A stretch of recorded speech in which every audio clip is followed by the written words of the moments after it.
स्वामी समर्थ. मी रेणुका निसर्ग आणि नारी या चॅनलमध्ये आपल्या सर्वांचे स्वागत करते. मार्गशीर्ष महिन्यातील शुक्ल पक्षातील एकादशी तिथीला मोक्षदा एकादशी म्हणतात. नामाप्रमाणेच ही एकादशी मोक्ष मिळवून देणारी आहे. तसेच या तिथीला भगवान श्रीकृष्णांनी महाभारतातील कुरुक्षेत्रात अर्जुनाला गीतेचे ज्ञान दिले होते. त्यामुळे या दिवशी गीता जयंती साजरी केली जाते. या दिवशी व्रत आणि गीता पाठ केल्याने जन्ममृत्यूच्या फेऱ्यातून मुक्ती मिळते आणि पितरांनाही मोक्ष प्राप्त होतो असे मानले जाते. शास्त्रात मोक्षदा एकादशीची तुलना सर्व मनोकामना पूर्ण करणाऱ्या चिंतामणी या रत्नाशी केली आहे. तर आज आपण या व्हिडिओत मोक्षदा एकादशी विषयी महात्म्य व व्रतकथा जाणून घेणार आहोत. मोक्षप्राप्तीच्या दृष्टीने या एकादशीला अनन्यसाधारण महत्त्व आहे. तसेच या एकादशीस वैकुंठ एकादशी म्हटले जाते. पद्मपुराणात भगवान श्रीकृष्ण यांनी युधिष्ठिरला सांगितले, मोक्षदा एकादशीच्या दिवशी भगवान विष्णूंना तुळशी मंजिरी धूप दीप अर्पण करून मनोभावे पूजा केल्यास सर्व पातकांचा नाश होतो. हे व्रत मनापासून केल्यास मृत्यूपश्चात केवळ आपल्यालाच नव्हे तर पितरांच्या आत्म्याला सद्गती मिळते. ही एकादशी कामधेनूप्रमाणे आपल्या सर्व मनोकामना पूर्ण करते. मोक्षदा एकादशीची व्रतकथा ऐकणाऱ्या आणि वाचणाऱ्यालाही पुण्य प्राप्त होते. गोकुळ नामक नगरात वैखानस नावाचा राजा राज्य करीत होता.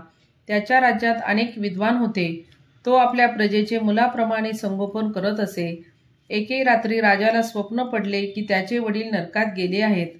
दुसरे दिवशी उठल्यापासून राजा अस्वस्थ झाला. राज्यातील मान्यवर ऋषींसमोर त्याने आपले दुःख कथन केले.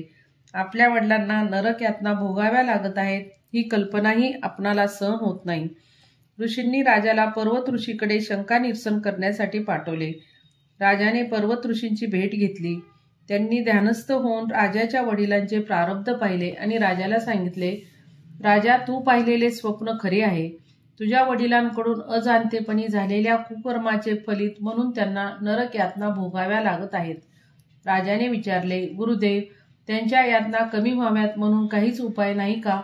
तेव्हा गुरूंनी राजाला मोक्षदा एकादशीचे व्रत करायला सांगितले.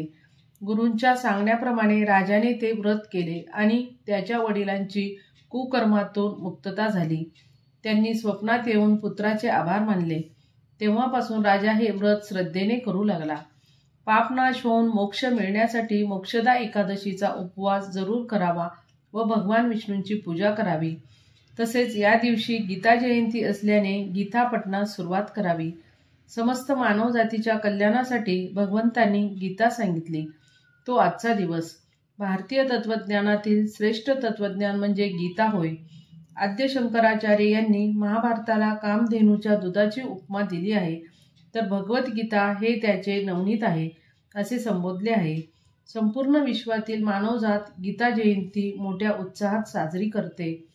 माहिती आवडली असेल तर चॅनलला लाईक, शेअर व सबस्क्राईब करा. धन्यवाद.